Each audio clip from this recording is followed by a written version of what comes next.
¿Ya puedo comenzar?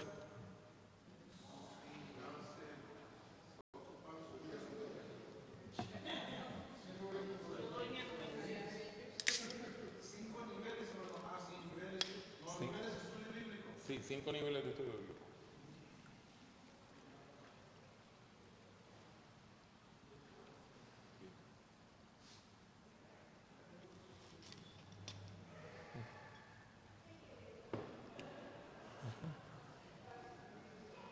Y tenemos 45 minutos, ¿verdad? ¿Tenemos hasta qué hora? Hasta las 4.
Ahí nada más.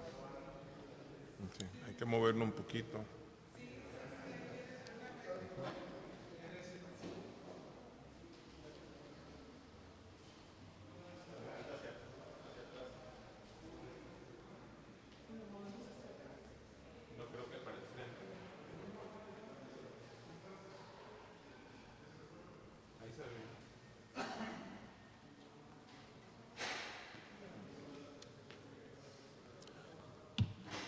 Bueno, jóvenes, vamos a comenzar las actividades. Y yo sé que ustedes comieron y algunos de ustedes comieron muy rico. Así que vaya y ande y busque café porque si no se me va a dormir. ¿Está bien? De todos modos, yo prometo hablar quedito, cosa de que si usted se duerme no despertarlo. ¿Ok? Bueno, oremos.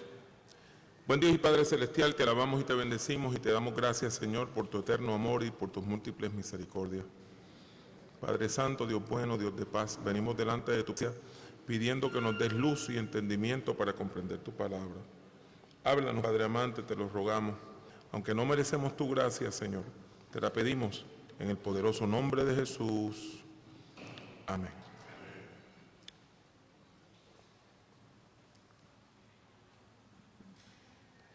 Esta conferencia se llama 5 niveles de interpretación bíblica. 5 niveles de interpretación bíblica.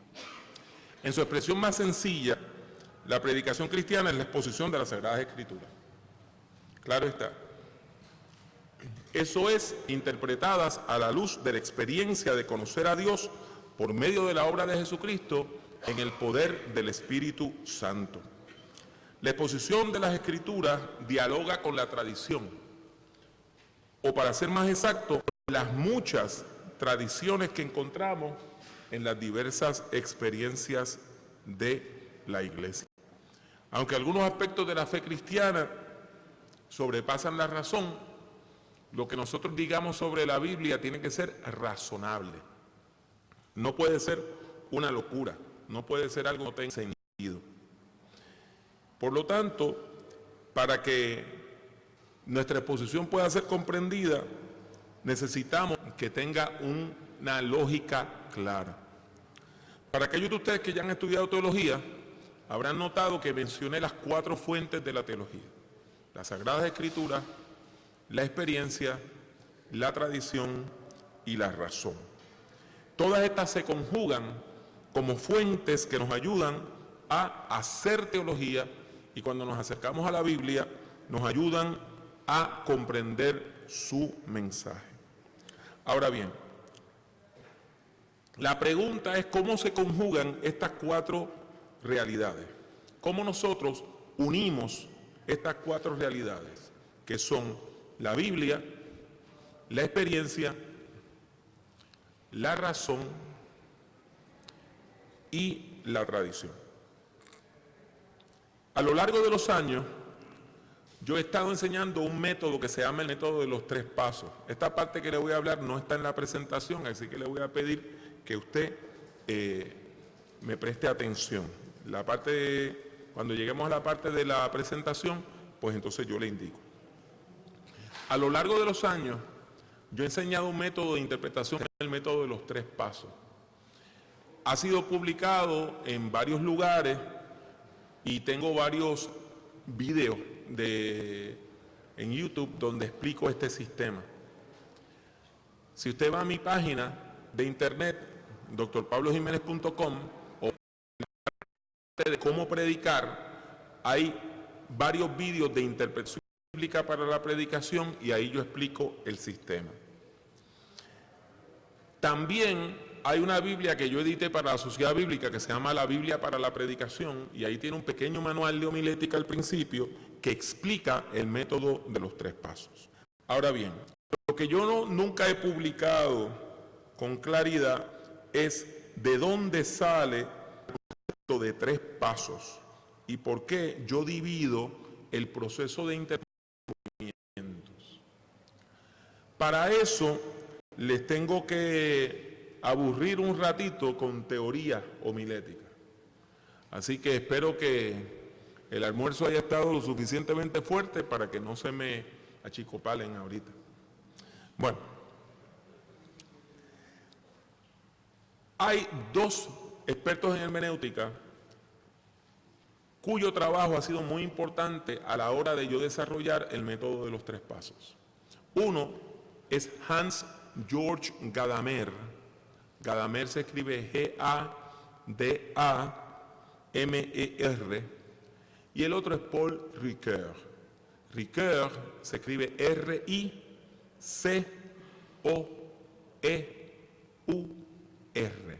Paul Ricoeur. Vamos a hablar primero de lo que yo he tomado de Gadamer. Gadamer es un experto en hermenéutica que, al igual que Ricoeur, trabaja en teoría hermenéutica. La teoría hermenéutica no solamente se usa para la Biblia. Una de las expresiones más importantes de la teoría hermenéutica, se supone que las personas que son nombradas a las Cortes Supremas de los distintos países sean hermeneutas legales. Claro está, en nuestros países pues se nombran ahora por un montón de otras razones que no necesariamente tienen que ser por su habilidad. Pero las Cortes Supremas, de las razones de ser de una Corte Suprema es interpretar las leyes. Se especializó en hermenéutica legal, en interpretar leyes. Sin embargo, su trabajo es muy importante y se lo voy a resumir, no todo, sino algunos aspectos pertinentes. Gadamer es una obra clásica, como aquella cuyo contenido trasciende los límites del tiempo, conservando en medio de lo que él llama la ruina del tiempo. Fíjense todo lo que se ha escrito en la historia del mundo, aunque déjeme decirle que desde el año 50,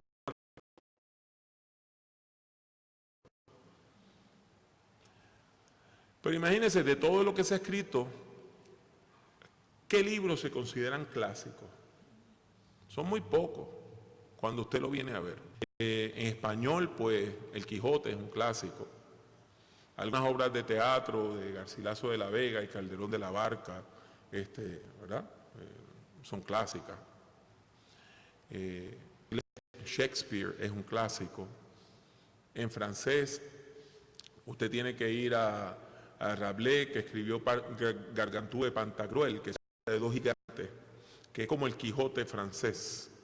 Y pues otras personas importantes en el teatro Molière, en la más perfecta jamás escrita, que se llama Madame Bovary. ¿Qué pasa? Han trascendido el tiempo. Y aunque usted no entienda el romanticismo, usted puede leer Madame Bovary con la lectura. Esa cualidad universal de una obra clásica que la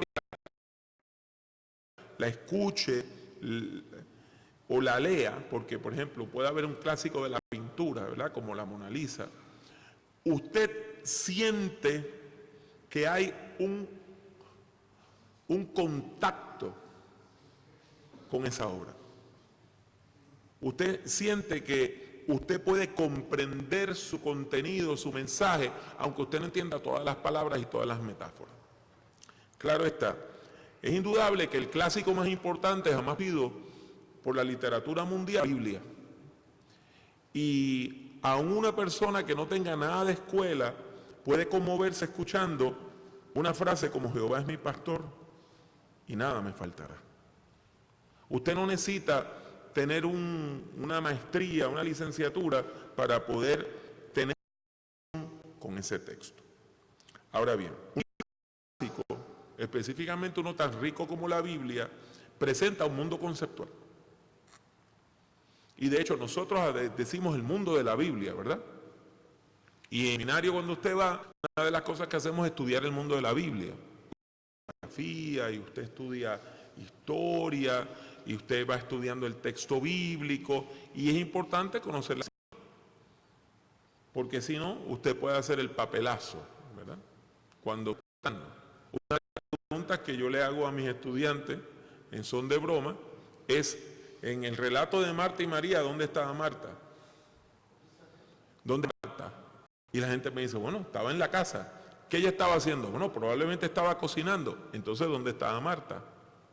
Y después de 3 o 4 hacerle la pregunta, le cae el 20 de decir, pero es que no había una cocina.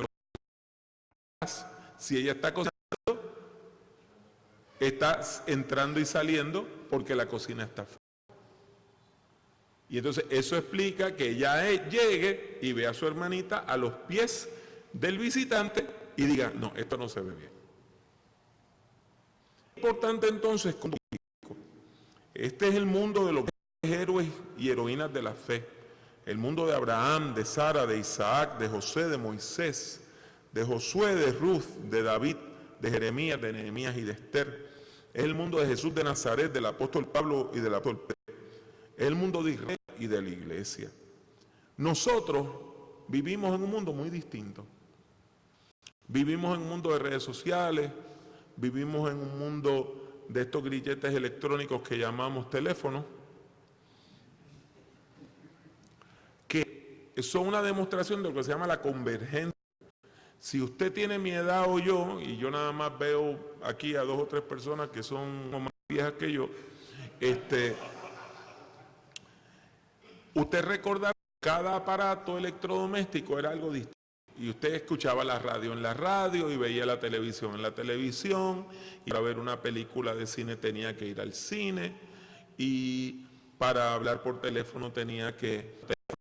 Ahora todo eso se hace desde un móvil, porque ocurre la convergencia digital, y usted puede ver la última película de Marvel, y puede ver programas de televisión, y escuchar su favorito, y ver el mundial, sobre todo mientras está tomando clases. Ese es uno de los problemas que tenemos cuando en tiempo de mundial el profesor está explicando la clase y sale un estudiante, ¡gol! Porque en la computadora está viendo el juego. Vivimos en un mundo posmoderno, donde la gente entiende que la verdad es relativa y que los valores son continuos. Vivimos en un mundo donde los placeres efímeros, la búsqueda del placer efímero nos consume. La gente quiere y lo quiere ahorita. Y todo tiene que ser ahora. Y si usted le habla de un libro, la persona lo busca, y si no lo puede descargar inmediatamente, se molesta.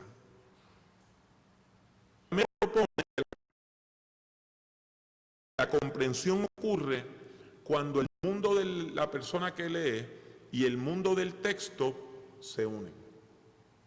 Se lo voy a volver a repetir. Que la comprensión ocurre cuando el mundo del texto se une con el mundo del lector.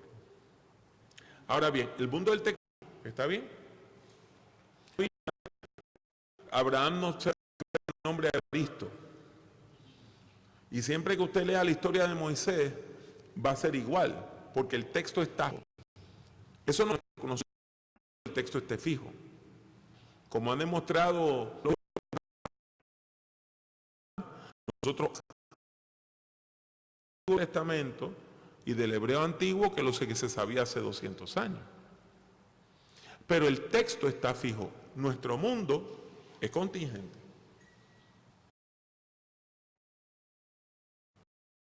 Tanto el mundo que propone el texto como el nuestro tiene. Y entonces esos círculos se unen y hay un traslapo. O sea, hay una parte sombreada. Hay una parte sombreada. Hay un contacto entre el mundo del texto y el mundo del lector. Claro está, dependiendo del texto, su punto de contacto es mayor o menor. Si usted de números, levíticos, y le toca, por ejemplo, a mí me tocó escribir una lección de escuela bíblica sobre el ritual de la vaca. Y era una lección para jóvenes. Y hermanos, era casi imposible yo hacer sentido a jóvenes mileniales de que si usted miente, usted tiene que agarrar una vaca roja y ofrecerla en sacrificio y agarrar la ceniza y mezclarla con agua y dársela a la persona acusada de mentira. Y si o sea, por más que yo trataba, los jóvenes no podían entender por qué era un agua. Sin embargo, hay textos bíblicos que son tan claros que no necesitan vela. Dios es amor. No hace falta tener un grado en teología para entender eso. Que de su vida por otro, pero Jesús dio su vida por los pecadores. ¡Bum! Eso pega de otra manera.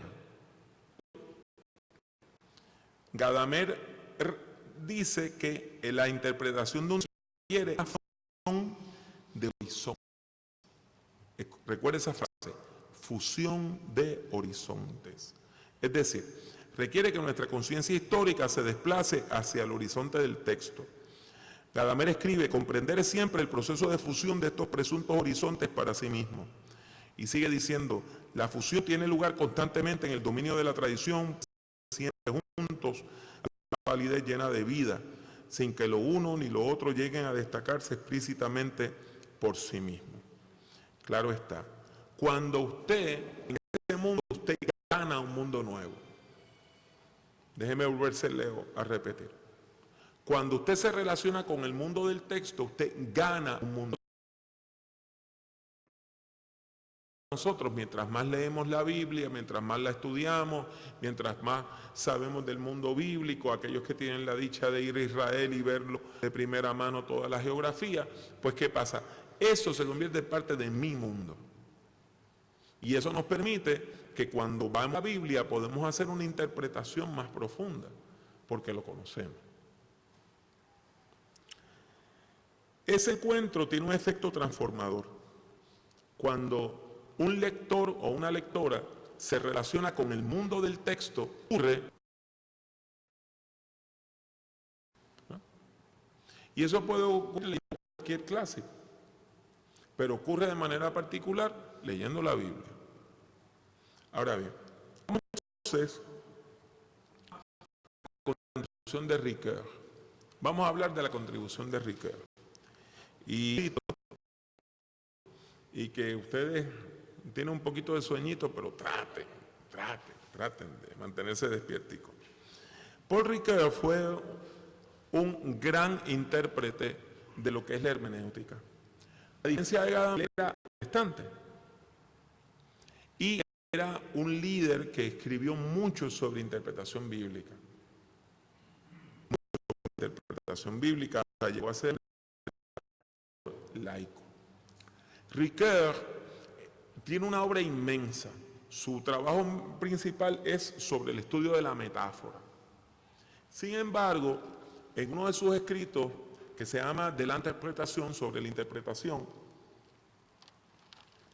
que fue traducido al español como Freud y la interpretación, él propone que el proceso de leer un texto pasa por tres momentos.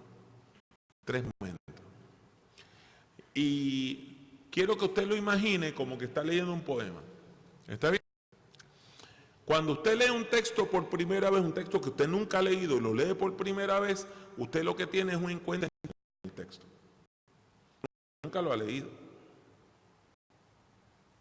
Y cuando usted lo lee, adivina, o como dice Ricoeur, hace una apuesta sobre qué es este texto.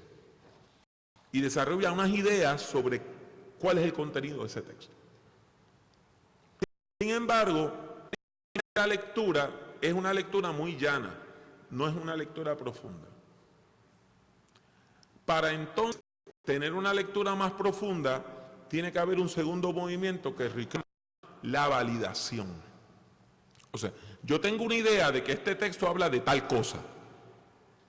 Ahora voy a ir al texto y lo voy a leer detenidamente, con cuidado, de manera crítica. Y esa primera impresión que tenía sobre el texto, ¿era correcta o no? Y eso se llama la validación. Una vez usted pasa por esa validación, usted va a un tercer movimiento que Ricoeur le llama la segunda lectura inocente, aunque la segunda ingenuidad.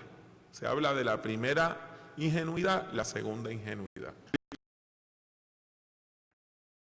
Que toda interpretación comienza ante todo por una apuesta sobre el sentido. Inocente en francés se conoce como la première naïveté. Esta, o sea, usted tiene que apropiarse del texto y tomar distancia. Se acerca al texto y toma distancia.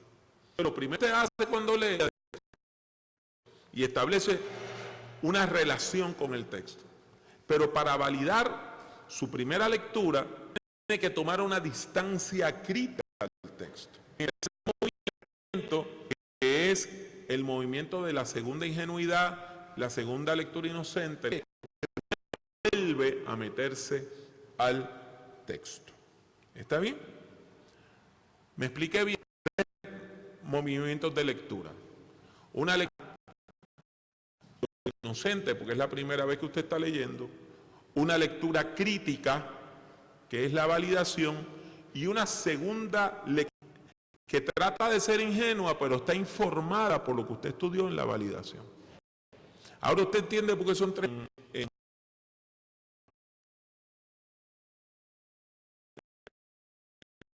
Dos círculos.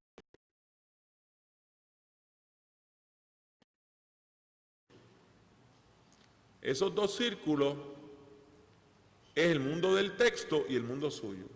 Cuando usted lee, va a haber un poco de traslapo, ¿verdad? Esa es la primera lectura inocente. La validación usted hace así, y separa, y usted como lector hace un análisis del texto. Pero cuando usted termine ese análisis crítico del texto, ¿qué ocurre? Tiene una nueva lectura donde usted se apropie del texto. Y ahora el contacto no es periferal, tiene que ser más profundo. ¿Me expliqué bien? Ahora bien, usted nunca va a conocer y leer el 100%, usted nunca va a comprender el 100% del significado del texto.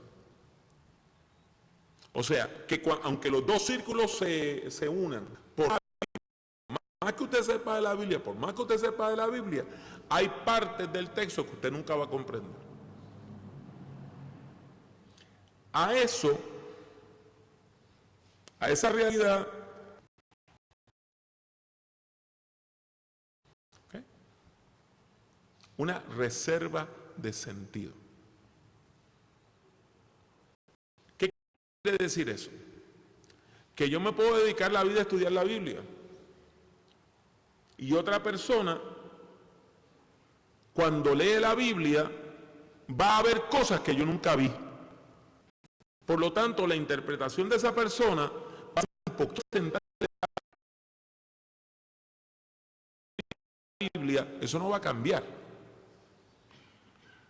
Pero la interpretación mía y la de otra persona no va a ser exacta. ¿Por qué? ¿Por qué?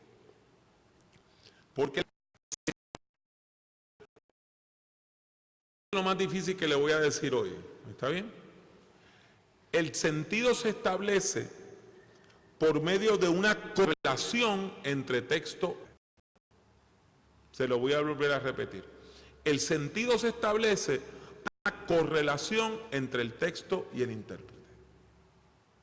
Cuando leo el Salmo 23, Jehová es mi pastor, nada me faltará.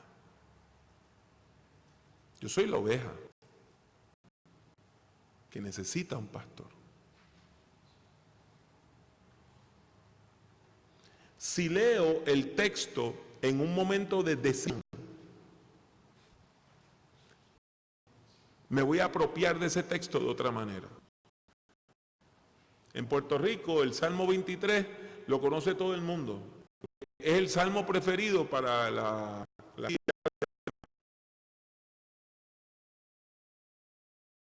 fulanita que murió y detrás o tiene el Padre Nuestro o preferiblemente el Salmo 23. Para una persona que ha perdido a mamá, que ha perdido a que se siente golpeada por la vida, que se siente completamente desorientada, leer que tiene eso establece una correlación entre mi necesidad y la necesidad del texto.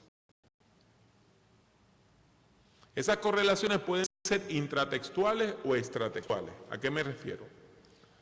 En la misma Biblia, usted encuentra que la Biblia tiene lo que se llama intertextualidad. O sea, el texto bíblico hace referencia a otro texto bíblico.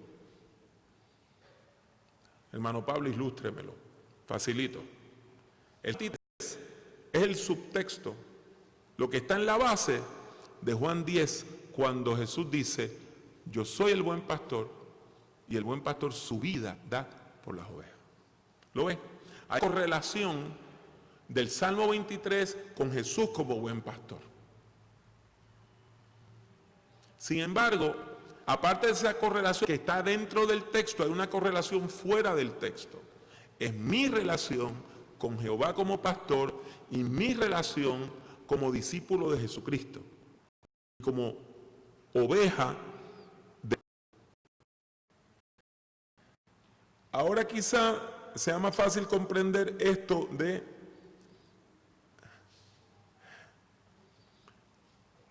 la reserva de sentido. Cuando yo leo el texto, yo no lo puedo leer como lo que yo soy. Por más que yo trate, yo no puedo leer el texto como algo que yo no soy. Yo soy un hombre pequeño, heterosexual, casado, con hijos, que llegó a los 59 pensando que jamás iba a llegar a ser protestante, porque tuvo una experiencia. Yo jamás voy a leer la Biblia como si fuera un hombre japonés. Yo jamás puedo leer la Biblia como una mujer puertorriqueña. Porque cada uno de nosotros lee desde su lugar social. Por lo tanto, eso es lo que me permite a mí establecer correlatos con el texto. Hermano Pablo, eso es teórico, explíquemelo clarito. Se lo voy a explicar bien clarito. Cuando yo estaba en el seminario, me enamoré de las parábolas. Y me dijeron que el mejor libro de parábolas, en aquel momento, era uno que se llamaba Las Parábolas de Jesús, escrito por Joaquín Jeremías, un exégeta alemán. Y yo corrí a la biblioteca, busqué el libro, me gustó tanto que lo conseguí en la librería Y me lo leí. Y parábola. Qué bien.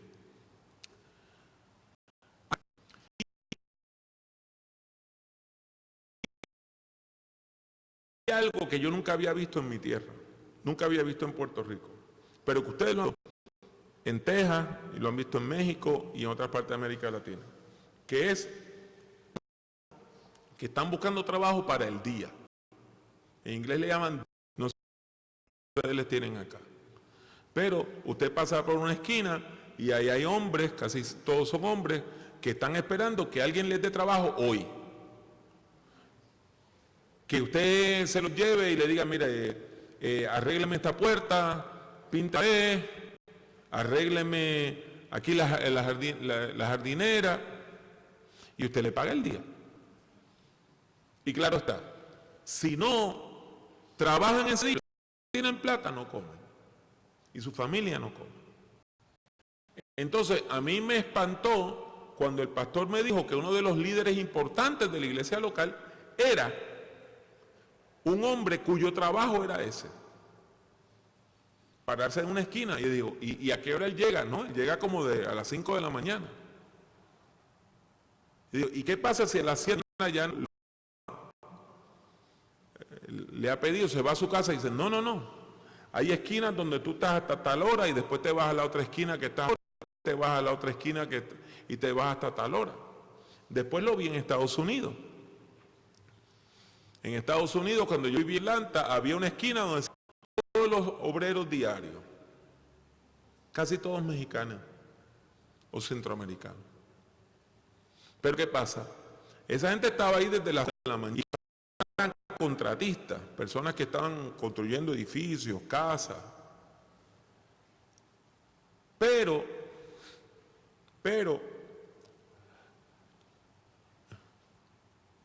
después de las 7 de la mañana ya no pasaban contratistas.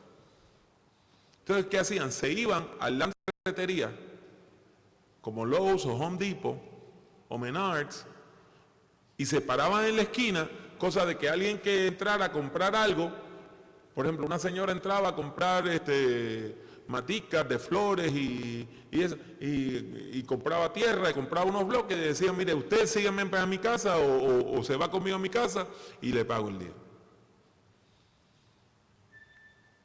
Entonces, del seminario, como parte de una clase doctoral, hubo unos hermanos que acompañaron a estos obreros todo un día. ¿Y qué encontraron? Que cerca del 20% de obreros, a las 4:30 de la tarde, nadie los había llamado y se fueron a su casa sin un centavo. Entonces, a mí me asignan, cuando yo estoy haciendo mi doctorado, que haga un estudio sobre una parábola. Y yo escojo la parábola de los obreros y las horas. Y cuando voy a releer a Jeremías, noto algo que en mi primera lectura de Jeremías no vi. Y es que Jeremías dice que la gente que estaba por la tarde buscando trabajo era porque eran perezosos. Y no solamente los acusa de perezosos, sino que también tiene que meter el racismo y dice, estén a las 5 de la tarde, que era la hora antes de terminar, y que nadie los haya llamado, es símbolo de la típica indolencia, que quiere decir vagancia o pereza, oriental. Con el mito de que los europeos somos industriosos y los orientales se pasan la vida durmiendo. Y a mí se me salió una lágrima de en ese libro que me enseñó tanto sobre parábola, encontrar una expresión racista.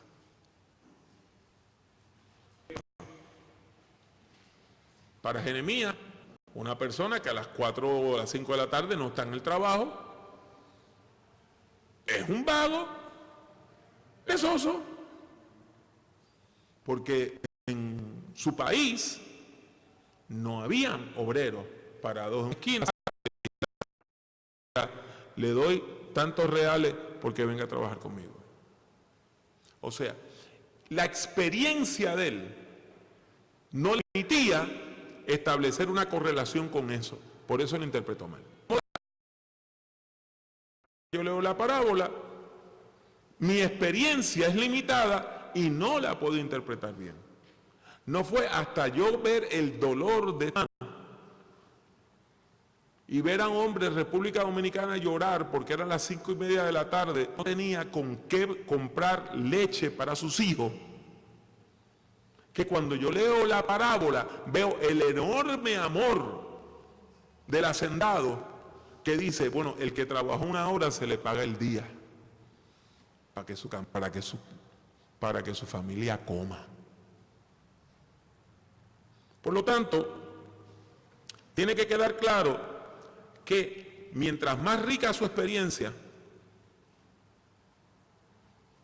mejores relaciones establecer con el texto y más correlaciones podemos establecer con el texto y más profunda va a ser nuestra lectura. Y por eso es importante leer la Biblia en comunidad. ¿Por qué? Porque cada uno de nosotros va a aportar. La mujer, el indígena, el afrodescendiente, la persona pobre, la persona educada, la persona adinerada, cada uno de nosotros tiene algo que decir. Pues mire, yo desarrollé un programa, un sistema que se llama el sistema de los 3 pasos. El primero le llamo el punto de contacto. Y el punto de contacto busca ese encuentro. Preguntarle a qué ya usted sabe del texto. ¿Cuáles son sus presuposiciones sobre el texto? Y que usted haga una lectura inocente de la Biblia y orando y usando la Biblia. En este paso usted no usa el diccionario bíblico, no usa el comentario, es que usted establezca la Biblia. Para utilizar un término de teología sistemática es hacer una lección divina, ¿verdad? Donde usted lee el texto y se pregunta qué Dios me está enseñando por medio de este texto sin utilizar recursos secundarios. Cuando usted termine ese punto de contacto, usted va a tener unas ideas sobre el texto, ¿verdad que sí? Esas ideas las tiene que validar. Y en el segundo paso, ahí usted abre los diccionarios bíblicos, y ahí usted abre los comentarios bíblicos, y ahí usted abre los libros de historia bíblica, y entonces empieza a tratar de validar si su lectura del texto fue correcta o no. ¿Están conmigo hasta ahí? ¿Qué pasa? Después que usted hace ese segundo paso, que yo no le llamo la validación, le llamo la explicación, viene el tercer paso, que yo lo llamo la interpretación. Así que los 3 pasos son el punto de contacto, la explicación y la interpretación. En la interpretación, ahora yo vuelvo a acercarme al texto. Recuerde que le dije que hay una dialéctica entre apropiación y distanciamiento. Primero, ¿qué es lo que en la explicación una distancia crítica?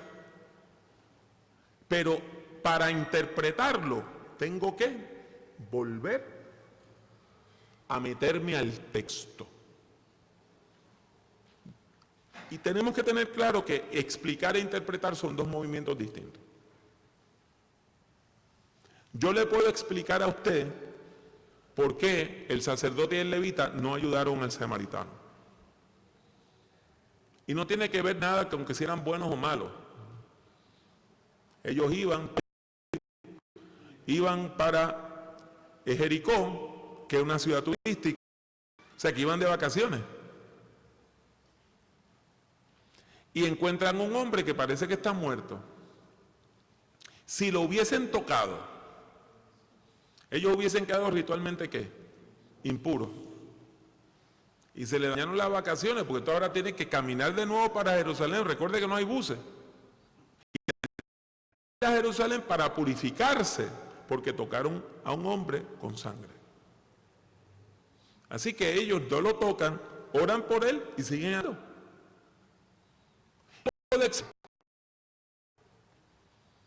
Pero todavía no estoy interpretando el texto. La interpretación ocurre cuando el texto cobra vida y el texto me tira a mí al escritorio, me quita la lupa de las manos y el texto me empieza a examinar a mí y me dice, ¿y tú te hubieses parado? Hubiese seguido de largo también.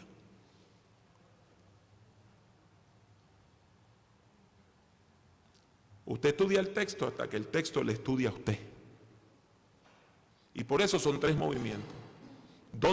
¿Cuál es mi relación con el texto? Y ahí usted tiene sus ideas. El segundo movimiento es cómo yo estudio el texto, qué detalles. Y el tercero, qué impacto, qué correlatos hay entre mi vida y la del texto. Y ahí encontramos su reserva de sentido. ¿Me estoy explicando bien?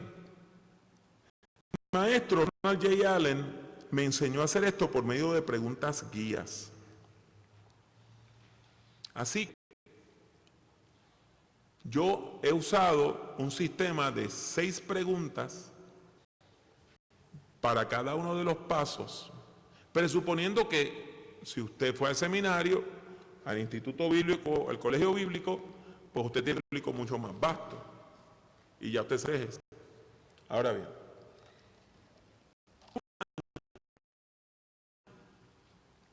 yo me di cuenta que a ese sistema le faltaban algunos puntos importantes, porque la interpretación se me estaba quedando muy individual. Y uno de los problemas que tenemos nosotros los protestantes es que pensamos en el evangelio en chiquito, para mí.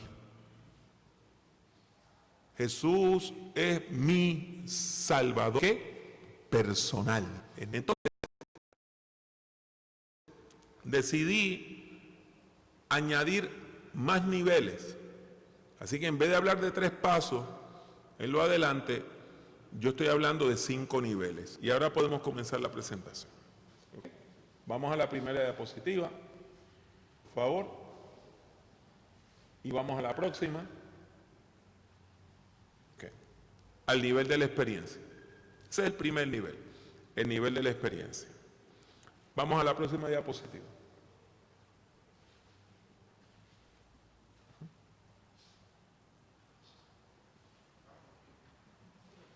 Okay.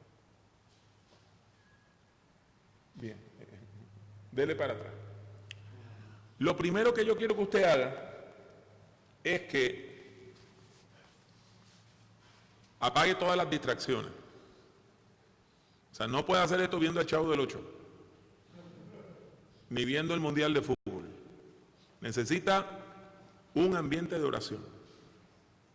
Yo tenía un estudiante que iba a la oficina pastoral, había un parque cercano y se iba al parque, con un cuaderno y nada más. Un cuaderno, lapicero y su Biblia y nada más. Hoy nosotros leemos la Biblia en el móvil. Si usted quiere leer su Biblia, pero tiene que apagar las notificaciones. Porque entonces usted no se va a concentrar. Lo primero, antes de entrarle a las preguntas, es leer el texto. No me explique bien. Leer el texto no es leerlo una vez, es leerlo y releerlo y releerlo y preferiblemente leerlo en varias versiones de la Biblia. Hoy eso es muy fácil porque tenemos las aplicaciones cibernéticas y lo puede leer en la Reina Valera Contemporánea, que es mi versión bíblica favorita al español. Lo puede leer en la 95, en la 60, en la nueva versión internacional, en la TLA, en la Dios habla hoy, cualquiera. Y después que usted lee el texto varias veces, quiero que usted lo lea en voz alta, como si estuviera leyendo sobre teatro, haciendo la voz de los personajes. ¿Para qué?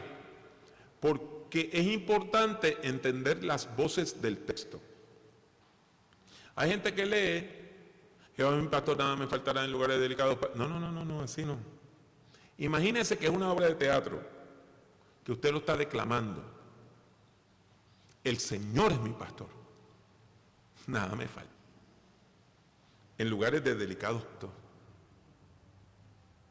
Entonces, usted lo va leyendo en voz alta, ¿verdad? Durante todo ese tiempo usted debe mantener un ambiente de oración. ¿Por qué? Porque el sermón, ¿dónde va a vivir? ¿Cuál es el hábitat del sermón? El culto. El sermón se predica en el culto. Pues para que el sermón pueda vivir en el culto, debe de nacer en la adoración.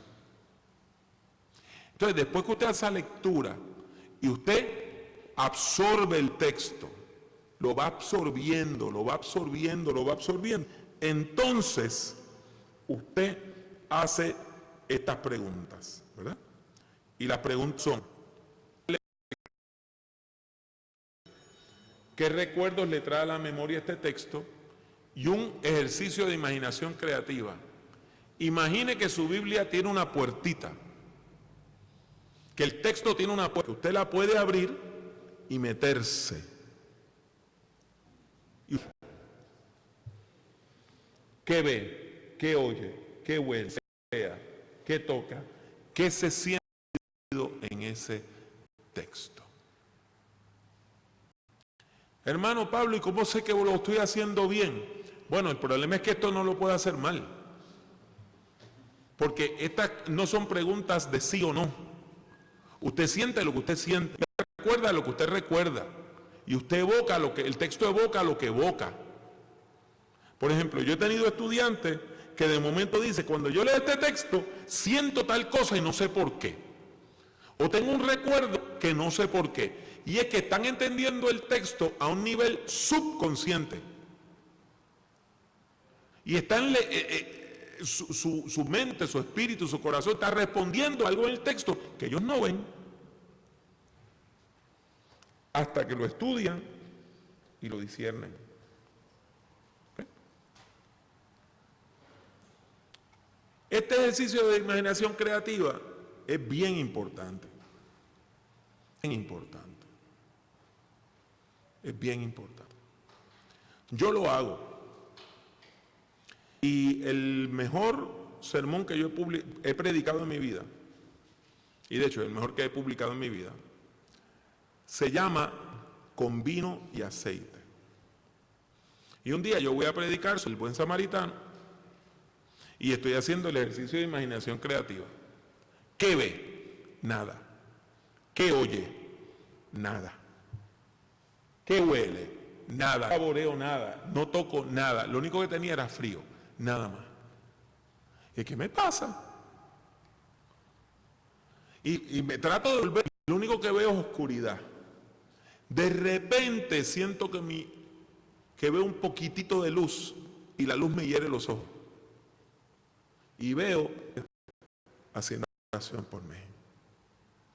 Y me voy a negro otra vez y abro los ojos y veo hombre que está cantando.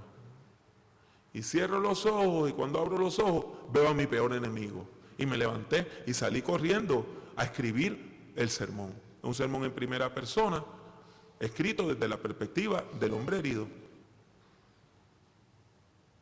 Lo puede ver en YouTube, lo puede ver en mi página, se llama Con vino y aceite. Si tiene la Biblia para la predicación, lo puede leer. No se lo voy a dañar. Pero es impresionante. Yo lo prediqué un domingo y fue tan impresionante que tuve que sacar copias del texto, repartirlas y el próximo domingo volverlo a predicar en los 2 cultos de la iglesia. Porque la gente estaba, ¿qué es esto? Y surgió de que me metí al texto. Una cosa importante es, ¿quién es usted cuando usted entra al texto? Usted es Jesús, es uno de los discípulos, es una persona que está recibiendo la sal, es una persona que está mirando, es uno de los asesinos, es uno de los soldados. Por ejemplo, yo tengo un sermón que se llama Verdaderamente. Es otro sermón en primera persona. Y está escrito desde el punto de vista de el centurión que dijo, verdaderamente este hombre era hijo de Dios. Entonces yo cuento toda la historia de que este hombre está en el pretorio hasta que le dicen que van a traer un reo, que hay que matarlo, que hay que torturarlo y lo que hay que crucificar.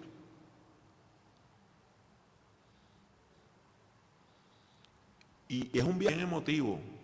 Uno de mis mejores amigos de la iglesia me dice: pastor, yo sabía que era usted que estaba predicando, pero saliendo para el altar y golpearlo a usted para que dejara de golpear a Jesús.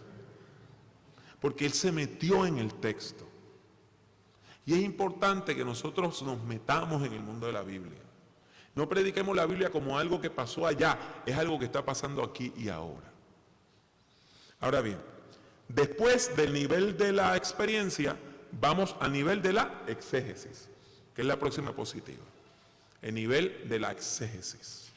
Entonces, ahí usted sabe hacer exégesis. Ya usted le enseñaron aquí, estos buenos hermanos y hermanas le han enseñado a estudiar la Biblia. Y usted sabe usar los comentarios bíblicos, los diccionarios bíblicos, de ese tipo de cosas buenas. Pero le voy a hacer por lo menos 3 preguntas. Primero, identifique el contexto histórico, social, político y religioso del texto y cuál era la condición de la comunidad a la cual originalmente se dirigió el texto. La cuestión literaria, género literario, formas literarias, los elementos literarios, los elementos retóricos, la función que tiene esta forma, cuáles son las características literarias del texto. Y otro punto importante es entender todas las palabras del texto y nosotros no ser perezosos y buscarlas en un diccionario bíblico. Mucha gente me dice: yo sé lo que es un fariseo, defínemelo. Entonces no sabe lo que es un fariseo. Tenemos que desempolvar los diccionarios bíblicos y leerlos. Entonces vamos creando un acervo, porque mientras más sabemos y más conocemos. El tercer nivel es el nivel de la hermenéutica. Y las 3 preguntas que yo propongo es, primero, haga una comparación entre nuestro mundo y el mundo del texto. ¿Cuáles son los puntos de continuidad y los puntos de descontinuidad? ¿En qué se parece? ¿Cómo compara ese mundo del texto al mundo nuestro? Próxima pregunta. ¿Cuáles son los elementos de conflicto que hay en el pasaje? ¿Cuáles son los elementos de salvación que hay en el pasaje y en nuestro mundo? ¿Hay elementos parecidos a eso? 9. ¿Cuáles son las ideas centrales en términos teológicos de este texto? ¿Qué nos enseña sobre Dios, sobre Jesucristo, sobre el Espíritu Santo, sobre la salvación? O sea, ¿cuáles son los conceptos teológicos, la enseñanza teológica pertinente de este texto? Y le puedo añadir otras preguntas que usted ha trabajado en el nivel de la exégesis y la hermenéutica. El cuarto nivel es el nivel de la misión. El nivel de la misión. ¿Qué nos enseña este pasaje sobre el discipulado cristiano? ¿Qué nos enseña este pasaje sobre la misión de Dios? La misión que Dios ha delegado a la iglesia y nos invita a ser embajadores de Cristo. ¿Y cómo podemos comunicar efectivamente estas enseñanzas sobre el discipulado y la misión a personas que regularmente no asisten a la iglesia? Para mí esta es una de las preguntas más importantes. Nosotros sabemos predicarle a los hermanos de la iglesia. Y cuando usted llega a una iglesia y está el hermano Venancio, que tiene 88 años y lleva 90 años en el Evangelio, que se conoce la Biblia de tapa a tapa, pues predicarle al hermano Venancio es fácil. Pero ¿cómo le predicamos al chico de 16 años que nunca ha abierto una Biblia? Hermano, pero ¿para qué le vamos a predicar si ellos no vienen? No, hermano, es que nunca van a venir si usted predica de la manera tradicional.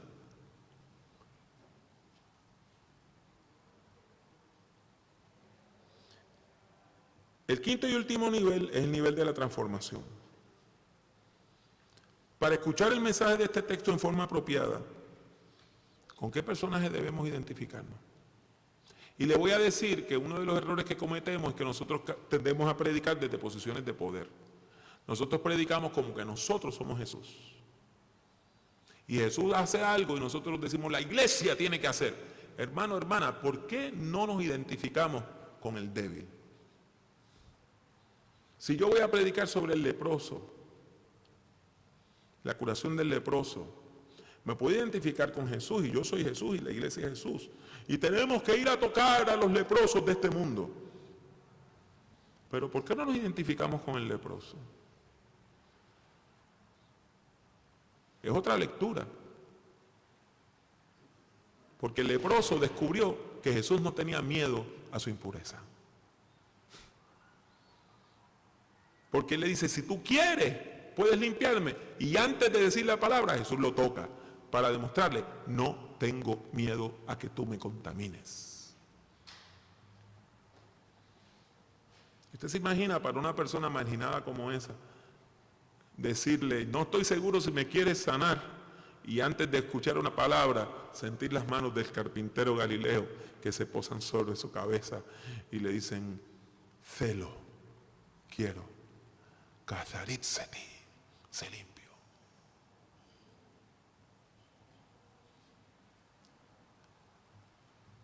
Número 14, ¿qué desafíos nos lanza este pasaje a nivel personal? Y número 15, ¿qué pautas y sugerencias para la acción pastoral y la práctica de la fe nos da este pasaje a nivel eclesial? Si usted se hace estas 15 preguntas, usted va a comenzar a ver el texto de manera distinta.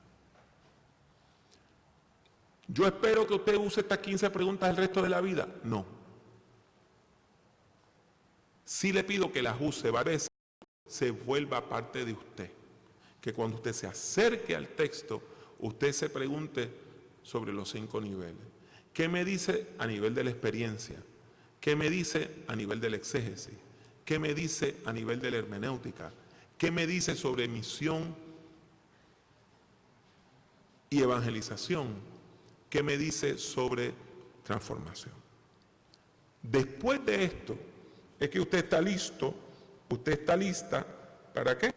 Usted ahora es que va a poder encontrar la idea homilética, la idea central, ese resumen del sermón en una oración completa, positiva, que hable sobre Dios. Usted no me va a creer, la idea de estudiantes que me entregan bosquejos de sermones y su idea central no menciona a Dios, ni a Jesús, ni al Espíritu Santo. Esa idea tiene que ser teológica, tiene que hablar de Dios. Entonces usted está listo para decirme lo que el texto nos indica sobre la visión, la misión, la formación, el evangelismo, y usted va a poder predicar de una manera más contundente. Recalco, para terminar, lo siguiente. El propósito del estudio bíblico es determinar el mensaje original del texto, de manera que podamos interpretar la Biblia de manera pertinente, relacionando su mensaje antiguo con la vida de hoy. Buscamos el mensaje del texto porque entendemos que la verdad bíblica puede transformar nuestras vidas en el nombre de nuestro Señor Jesucristo. Amén.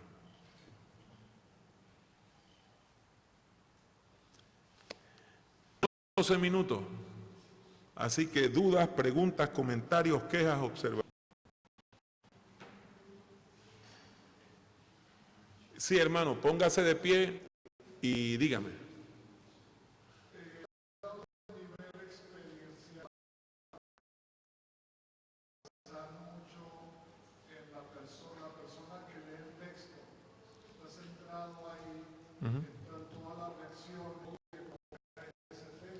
Echa mano mucho de la imaginación con los sentidos. Claro. Sonaría a que está centrado en el lector, sin el espíritu. No. No. Yo no entiendo que no, pero mi pregunta va dirigida a que si seguimos esos primeros pasos, luego continúa el exegético, el hermenéutico, de la misión, de la transformación. Esa es la forma más segura en la que está como Claro. la primera, sí fue correcta. Pero hay que seguir nosotros pasos. Exacto. En eso usted tiene toda la razón. En eso usted tiene toda la razón. Recuérdeme su nombre. Mucha gente que lo que hace es que lee el texto y se dispara desde su propia experiencia, sin validar nunca la lectura que hace. Ahora, ¿por qué es que yo me centro en el lector? Porque si usted nota cosas al consciente, le van a sabotear subconscientemente el cerebro. Déjeme. Yo nací en Nueva York, pero me crié en Puerto Rico. Y me encanta la playa. La playa. Yo tengo, no sé, cualquier cantidad ahora mismo en mi computadora. Y tengo fotos de las Bahamas, tengo fotos de Puerto Rico, fotos de Boston, tengo fotos de México. O sea, me fascina el mar. ¿Qué pasa? Siempre que yo leía el mar de Galilea, por más que yo trataba, ¿qué yo veía en mi mente? ¿Cuál es la imagen que yo tenía en la mente? El Caribe, palmeras y playa. Y yo sabía que era un lago.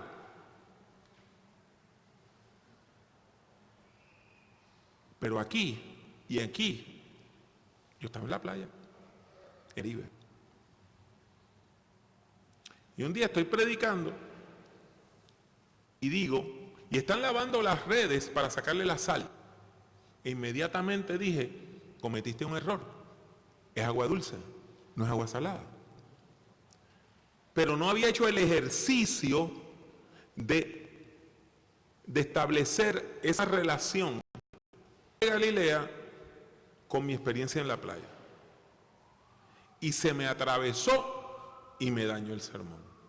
En ese momento había una persona que me estaba escuchando, que era un líder religioso, y fue y me dijo, usted es un ignorante porque el mar de Galilea es un lago. ¿Sabe cuándo fue que yo pude sustituir esa imagen? Cuando la única vez que he podido ir a Israel, 1989, fue en el milenio pasado. Sí, el milenio pasado.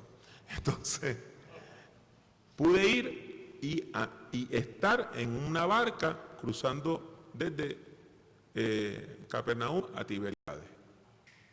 Jamás volví a cometer el error. Pero pasa.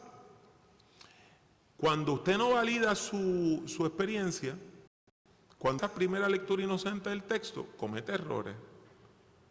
Por ejemplo, una vez yo escuché a un predicador de mi tierra que está predicando sobre el buen samaritano y dice, oiga hermano, y el sacerdote no se paró, los curas no tienen nada. A ellos lo que le importa es la Virgen y nada más. Y el hombre jamás se detuvo a pensar que eran sacerdotes judíos y no católicos. Entonces, lo que yo quiero es que usted venga al texto y saque de lo subconsciente, de lo inconsciente a lo consciente esa presuposición que tiene. Por ejemplo, en una vida de fe, ¿cuántos sermones usted ha escuchado o ha predicado sobre un texto?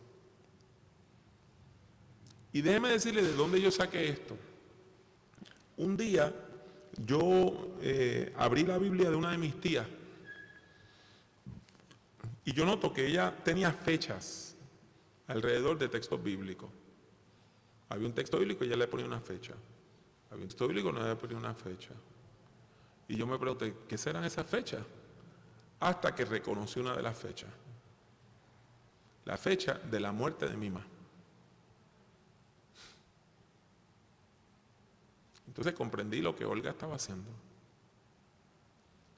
Ella estaba leyendo la Biblia en la vida y la vida en la Biblia.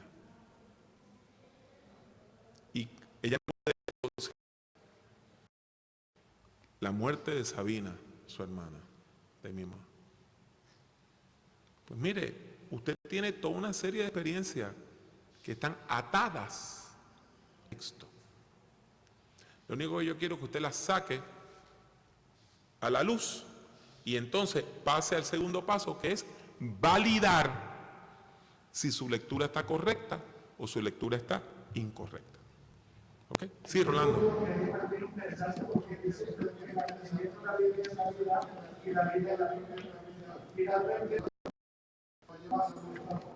Claro, Claro, claro, claro. claro, Mire, claro. Mire, yo una vez estaba predicando yo una vez estaba en predicando San José, bueno, en en Santa San Bárbara de José, Heredia, que es un pueblo de Pradera Rica, y fue una iglesia precisamente y fue una bautista. iglesia precisamente No bautista. es, no lo estoy diciendo No lo por estoy diciendo ala, por literalmente era una iglesia bautista. Y entonces yo prediqué sobre la curación del leproso. En la Lucas. Y cuando yo termino de predicar y yo estoy saludando a la gente, se acaba el culto, viene este hermano, el diácono principal de la iglesia, y me dice, predicador, el leproso soy yo. Y yo me le quedé mirando y dije, bueno, será un loquito. No, no, el leproso soy yo. Venga a contarle. Entonces él me cuenta que él era el borracho de la ciudad, que él dormía en la bata, que había una plaza pública y él se acostaba en una banca y ahí amanecía. Y que un día, una noche, pasando una borrachera, lo despierta un culto. Que al principio había un culto, era gente que estaban tocando música, y él se despierta y se sienta en la banca y escucha una predicación sobre el leproso, sobre ese texto. Y él estableció un punto de contacto. Porque a él nadie se le acercaba.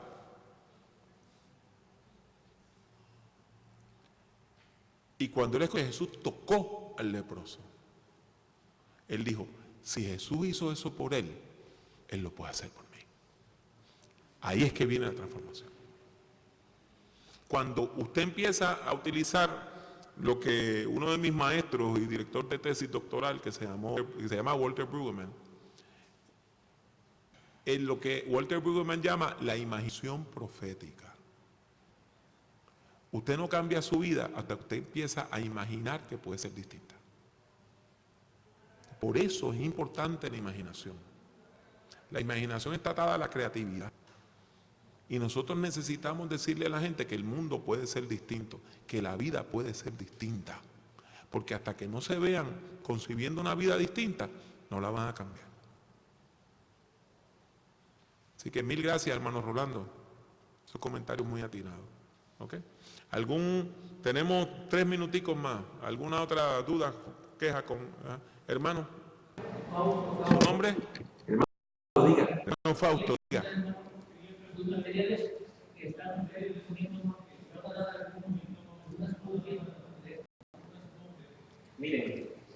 Miren, yo estoy grabando todas las conferencias. yo estoy grabando todas las conferencias y las conferencias van a estar en mi página .com y en mi podcast, y en mi podcast que se llama .com.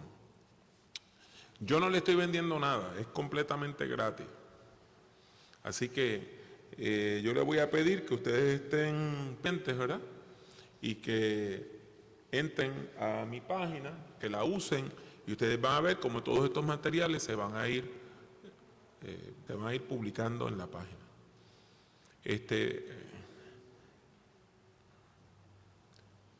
Yo lo que quiero es que ustedes puedan encontrar recursos para predicar. Y quiero decirles esto, y ahora quizá no deba, porque estamos sobre la hora, pero yo no me crié en la fe. Mi papá no era pastor. Cuando yo me crío, mi mamá ha tenido una experiencia de fe y la habían corrido de varias iglesias por ser madre soltera. Ella tenía una situación de vida irregular y cuando ella era la pareja de un hombre casado y cuando iba a cualquier iglesia y se enteraban, la corrían. Y mi mamá murió cuando tenía apenas 38 años y yo tenía 14. Yo no soy un sangre azul del púlpito. Yo no vengo de una dinastía de... Yo no soy más que una persona que tenía mucha hambre y encontró pan. He dado mi vida a decirle a otras personas, yo sé dónde hay pan. Así que lo poquito que yo pueda tener, yo lo voy a compartir y lo estoy compartiendo. Tenemos casi 1000 videos de materiales gratuitos, porque lo que queremos es bendecir. Y lo único que lamento es que se me está acabando el tiempo. Yo entré al ministerio, ahora en noviembre 20, se cumplen 40 años de ministerio activo. 40 años. Y sé que el tiempo que me queda es mucho menos que el tiempo que ya pasó. Por lo tanto, este tipo de conferencia es bien importante. A mí me invitan a predicar una campaña en una iglesia local y digo que no. Me invitan a un evento como este. Esto tiene poder multiplicador.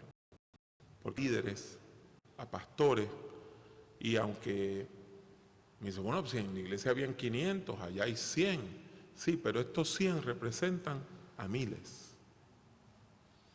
Y lo único que quiero es compartir estas ideas para que usted sea bendecido y para que usted pueda bendecir. Y para que alguien más llegue al conocimiento de la verdad que es en Cristo Jesús, Señor nuestro. Que Dios le bendiga.